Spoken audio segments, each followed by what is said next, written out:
అతిపెద్ద షాపింగ్ ప్రపంచం సిఎంఆర్ మన నంద్యాలలో ప్రముఖ సినీ తారలచే డిసెంబర్ 6న గొప్ప ప్రారంభం. నమస్తే, నేను Keshav. Welcome to Suman TV. Andhra Pradesh ఉప ముఖ్యమంత్రి పవన్ కళ్యాణ్ చుట్టూ ఒక వలయం రాబోతుందా? ఆయన జాతీయ విషయాల నుంచి అంతర్జాతీయ విషయాల వరకు అనేక రకాల వ్యాఖ్యానాలు చేస్తున్నారు. మరోవైపు సినీ ఫక్కీలో కొన్ని మాఫియా యాక్టివిటీస్ని అడ్డుకునే క్రమంలో కాకినాడలో జరిగిన ఉదంతం తర్వాత పవన్ కళ్యాణ్ చుట్టూ ఒక రాజకీయం నడుస్తోంది. ప్రధానంగా ఆయన ప్రాణాలకు ముప్పు తీసుకొచ్చేటువంటి ప్రయత్నాలు కూడా జరుగుతున్నాయనే ప్రచారం జరుగుతుంది విస్తృతంగా.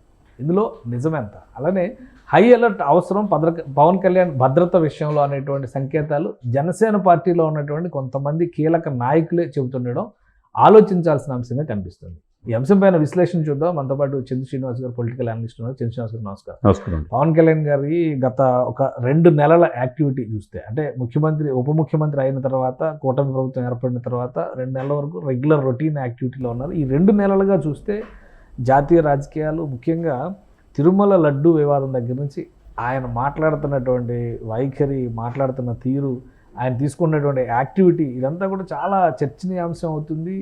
అలానే శత్రువులు కూడా పెరుగుతున్నారనేటువంటి డిస్కషన్ నడుస్తుంది. ఆయన భద్రతకి చాలా జాగ్రత్త తీసుకోవాల్సిన పరిస్థితి ఉందని పార్టీలో ఉన్న నాయకులే చెప్తున్నారు. సో ఏంటి పరిస్థితి? గతంలో కూడా ఇలాంటి అంశాలపైన చాలా రకాల వార్తలు వచ్చినాయి. కొన్ని రెక్కీలు జరిగినటువంటి సంఘటనలు, కేసులు ఫైల్ అయినటువంటి సందర్భాలు కూడా ఉన్నాయి. ఇది చాలా హై టైము. ఈ టైంలో పవన్ కళ్యాణ్ గారి సెక్యూరిటీకి ఎంతవరకు పదిలంగా ఉందని మనం అనుకోవచ్చు? డెఫినెట్గా ఆయనకు సెక్యూరిటీ మరింత కల్పించాల్సిన అవసరం ఉన్నది. మీరు చెప్పినట్టు కేశవ్ గారు, ఆయన అధికారంలో రాకముందే సినిమాల్లో ఉంటే ఆయనకి హ్యాపీ. రాజకీయాలు వచ్చిన తర్వాత శత్రువులు ఎక్కువైపోయారు. రాజకీయాలు వచ్చిన తర్వాత అనేక రకాలుగా ఆయన విమర్శించడమే కాకుండా ప్రతి వారాహి యాత్రలో అక్కడక్కడ ఈ బ్లేడ్ బాబ్ జిల్లాగా అనుమానాస్పదం ఆయన్ని అటాక్ చేయడానికి ప్రయత్నం చేస్తుంటే, ఆయన మొదటి నుంచి కూడా 3 లేయర్స్ భద్రత ఉంటుంది ఆయనకి. ఆయన మార్షల్ ఆర్ట్స్ తెలుసు కాబట్టి ఒక సొంత ప్రైవేట్ సైన్యం లాగా ఆయనకు ఉన్నది. అదేవిధంగా రిటైర్ ఆర్మీ పంజాబ్ వాళ్ళని తీసుకొచ్చి ట్రైన్ చేసుకొని 3 లేయర్స్ భద్రత ఉంటుంది. కానీ ఆయన భద్రతకి నాకు ఎక్కువగా నేను చూసుకుంటాననే భావంతో ఉంటాడు తప్పితే, ప్రభుత్వం ఇచ్చిన భద్రతని కల్పిస్తున్నాడు తప్పితే ప్రజల్లోకి వెళ్ళిపోతున్నాడు, దూసుకెళ్ళిపోతున్నాడు. వెళ్ళే క్రమంలో ఈ రోజున రేపు మనం చూస్తున్నాం కదా, ఒక 1000 రూపాయలకి మటలు జరిగే ఈ సిచ్యువేషన్స్లో 48,000 కోట్ల రూపాయలు మాఫియాని ప్రజలకు తెలియజేశాడు. ఒక్కసారిగా సీజ్ ద షిప్ అని చెప్పేసి ఇంటర్నేషనల్ వైపు స్మగ్లర్స్ దేనికి అలవాటు పడతారు? వాడు 100 కోట్లకి, లక్షల కోట్లకి డబ్బు సంపాదించుకున్నాడు. భౌతికంగా మనిషిని మొత్తం అడ్డు లేకుండా చేయాలని చెప్పి మనం సినిమాల్లో చూస్తాం. ఇప్పుడు ఈ నిజ జీవితంలో వీళ్ళకి చూపిస్తున్నాడు. చూపించడానికి వీళ్ళ కూడా ఏంటి, కంటకంపుగా అంటే వాళ్ళకి అడ్డమైపోయాడు. కాబట్టి ఈయన రక్షణ కల్పాల్సిన బాధ్యత ఆంధ్రప్రదేశ్లో కాకుండా దేశంలో ప్రతి పౌరుడికి ఉంటుంది. ఎందుకంటే మీరు గత 2 నెలల్లో ఈయన చూస్తే ఈయనలో డిఫరెంట్ పర్సనాలిటీ బయటకు వచ్చింది. హిందూ సనాతన సాంప్రదాయాన్ని కాపాడాలని చెప్పేసి 100 కోట్ల మంది హిందువులకు ఒక ప్రతినిధి కనపడుతున్నాడు. రాష్ట్ర సరిహద్దులు దాటి మహారాష్ట్రలో ఎలక్షన్లో 100% స్ట్రైక్ రేటు. అంటే రేపు ఢిల్లీ అంటున్నారు, బీహార్ అంటున్నారు, తమిళనాడు అంటున్నారు. దేశవ్యాప్తంగా ఎన్డీఏ కీలకమైన భాగస్వామిగా ఆయన చూస్తుంది. కాబట్టి ఆయనకి రాష్ట్రానికి కావాల్సిన నిధులు ఒకసారి వైపు తీసుకొస్తున్నాడు. కట్ చేస్తే 3 రోజుల పర్యటన ముగించుకొని 4వ రోజు కాకినాడ పోర్టులో జరుగుతున్న అరాచకల్ని ప్రపంచానికి తిరిగి డైరెక్ట్ యాక్షన్. ఇప్పుడు తర్వాత నిన్న మనోహర్ గారు చెప్తే తెలియలా అప్పుడు దాకా అసలు ఈ పోర్టు ఏంటి, పోర్టుల విధులేంటి. ఈ 3 సంవత్సరాల నుంచి గత ప్రభుత్వ హయాంలో 48,000 కోట్ల రూపాయల ఈ యొక్క బియ్యాన్ని ఇతర దేశాలు సరఫరా చేశారంటే వెల్ ఆర్గనైజింగ్ ఖాయము. దీంట్లో అన్ని పార్టీల హస్తం ఉన్నది. కాబట్టి ఈయన ఏంటంటే ఈయన స్వార్థం లేనాడు, రూపాయి ఆశ లేదు, ఏదో సంపాదించాలని ఇది లేదు. నేను మొన్న కూడా మనం చెప్పుకున్నాం, విజయవాడలో ఇచ్చిన క్యాంప్ ఆఫీసర్ వద్దని చెప్పి, ఖర్చులు ఎందుకని చెప్పి, ఫర్నిచర్ కూడా వద్దని చెప్పి సొంత పార్టీలో సొంత డబ్బుతో టీ తాగుతున్నాడు ఆయన. ఇటువంటి నాయకుడు మనం చూడాల. కాబట్టి ఇతన్ని కాపాడుకోవాల్సిన బాధ్యత దేశంలో ప్రతి పౌరుడికి ఉంటుంది. ఇది కాబట్టి కేంద్ర ప్రభుత్వం కూడా దీన్ని దృష్టిలో పెట్టుకోవాలా.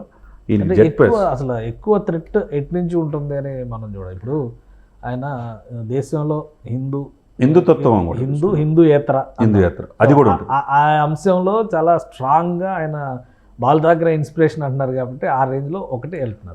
2 రాష్ట్రంలో ఈ స్మగ్లింగ్ వ్యవహారాలు వీటిపైన చాలా గట్టిగా గంజాయి విషయంలో ఈగిల్ టీమ్ ఫార్మేషన్ చేయడంలో కానీ, ఇక్కడ కాకినాడ పోర్టులో ఈ సివిల్ సప్లైస్ అక్రమ రవాణాలను అడ్డుకోవడం కానీ, ఇది కూడా ఒక ఇంపార్టెంట్ ఆస్పెక్ట్. ఇంకోటి, బంగ్లాదేశ్లో ఉన్నటువంటి మైనారిటీల వాయిస్ గురించి పదే ఈయన మాట్లాడుతున్నారు. సో ఇట్లాంటి వాటిలో థ్రెట్ ఏ రూపంలో వస్తుంది అని చెప్పడం కూడా చాలా కష్టం. అవునండి. ఏ విధంగా అసలు ఇప్పుడు ఉన్న పరిస్థితుల్లో ఆయన భద్రత స్థాయి ఏంటి, స్టేటస్ ఏంటి? డెఫినెట్గా మీరు అన్నట్టు ఒకవైపు కాదు, అందరికీ శత్రువు అవుతున్నట్టుగా, అంటే నిజాయితీగా మాట్లాడేవాడికి అందరూ శత్రువులు అవుతుంటారు. ఇతనేంటి నా ప్రాణాలు సైతం పోయినా పర్లేదు హిందూ సనాతనం కోసం పోరాడతానంటున్నాడు. మొన్న ఇండియా టుడే ఇంటర్వ్యూలో కూడా అదే చెప్పాడు. దీనికోసం నేను ఓటు బ్యాంక్ రాజకీయాలు చేయను, 100 కోట్ల మంది ప్రతినిధిగా నేను భావాలు ప్రకటిస్తాను, హిందూ సనాతన సాంప్రదాయం హిందూ సనాతన పరిరక్షణ బోర్డు కావాలన్నాడు ఒకవైపు. 2 మోదీ గారికి కోసం ఒక రక్షణ కవచంలాగా ఉండిపోతున్నాడు. ఎక్కడ ఆయన చెప్తే ఆయనకి వెళ్ళి ప్రచారం చేసి ఆ పార్టీ గెలుపు కోసం కృషి చేస్తున్నాడు. 3వది మీరన్నట్టు ఎక్కడో విష్ణోయ్ అదే బంగ్లాదేశ్లో ఇస్కాన్ సంబంధించిన చిన్మయ్ అరెస్ట్ అయితే అది కూడా మీరు ఓటు బ్యాంక్ రాజకీయాలు చేస్తున్నారు, ఎందుకు ప్రశ్నించినారు అంటున్నారు. అంటే అటు పార్టీలకి ఇదిగా శత్రువుగా తయారయ్యాడు, ఈయన అడ్డంగా అయిపోయాడు. తర్వాత ఒకవైపు టెర్రరిస్టులకి ఈయన, ఎందుకంటే ఎప్పుడు కూడా భారతదేశం అశాంతిగా ఉంటే ఇతర దేశాలు మంట కాచుకోవచ్చు. అంటే పక్కన ఉన్న బంగ్లాదేశ్ కావచ్చు, పాకిస్తాన్ కావచ్చు, ఉగ్రవాద ప్రేరేపిత దేశాలు చూస్తుంటాయి. అటువంటిది అశాంతి కలిగించడానికి ప్రయత్నం చేస్తుంటాయి. ఇటువంటి వాళ్ళందరికీ కూడా ఇతనేంటి ఒకవైపు ఓవైసీ ప్రదర్శన కూడా హెచ్చరించాడు మహారాష్ట్ర పోయి, మన దేశం కోసం ఏదైనా చేస్తానంటున్నాడు. ఇటువైపు నుంచి ఉంది టెర్రరిస్టుల నుంచి కూడా.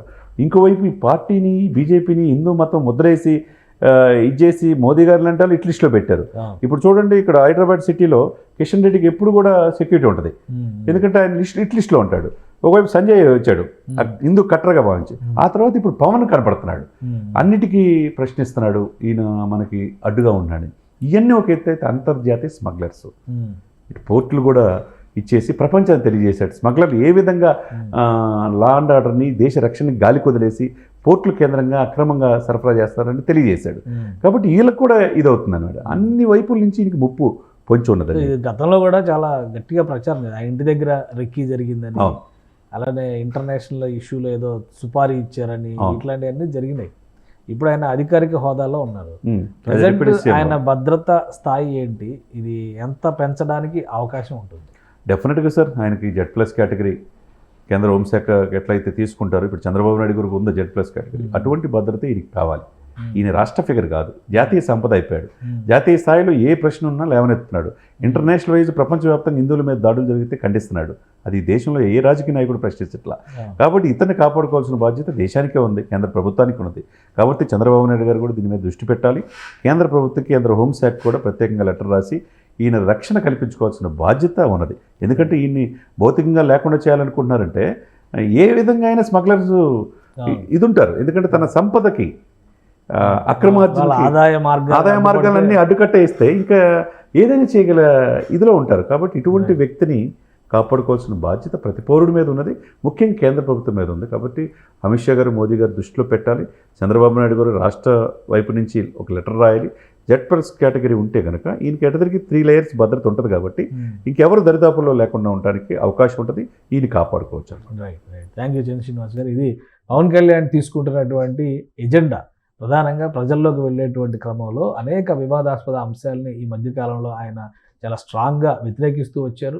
అలానే అంతర్జాతీయ ఉగ్రవాదం లాంటి అంశాలతో ముడిపడి ఉన్నటువంటి హిందూ మైనారిటీ వాదం పైన కూడా ఇప్పుడు దేశవ్యాప్తంగా చర్చ జరగడానికి పవన్ కళ్యాణ్ తీసుకున్నటువంటి సనాతన ధర్మ బోర్డు నినాదం మరీ ముఖ్య పాత్ర పోషిస్తుంది. కాబట్టి ఆయనకి భద్రత కల్పించాల్సినటువంటి బాధ్యతని రాష్ట్ర ప్రభుత్వం తీసుకోవాల్సిన అవసరం కనిపిస్తుంది. అలానే కేంద్రం కల్పించుకొని ఈ వ్యవహారంలో ఆయనకి వీలైనంత ఎక్కువగా భద్రత కల్పించాల్సిన అవసరం ఉంది. Z+ లాంటి కేటగిరీస్ కేటాయిస్తే ఆయనకి ఉపయోగం ఉంటుంది. అలానే రక్షించుకోవడానికి కూడా మార్గం చాలా గట్టిగా బలపడుతుంది. ఇప్పటికే పవన్ కళ్యాణ్కి ఉన్నటువంటి 3 అంచెల భద్రత వ్యవస్థతో పాటు ప్రభుత్వం పరంగా కూడా భారీ భద్రత ఏర్పాట్లు తీసుకోకపోతే రాబోయే రోజుల్లో ఎటువంటి థ్రెట్ అయినా వచ్చే అవకాశం ఉందని చంద్ర శ్రీనివాస్ గారు విశ్లేషిస్తున్నారు. ఇది special discussion. Keep watching. Suman టీవీలో మీ పర్సనల్ అండ్ బిజినెస్ ప్రమోషన్స్ కోసం కింది నెంబర్కి కాంటాక్ట్ చేయండి.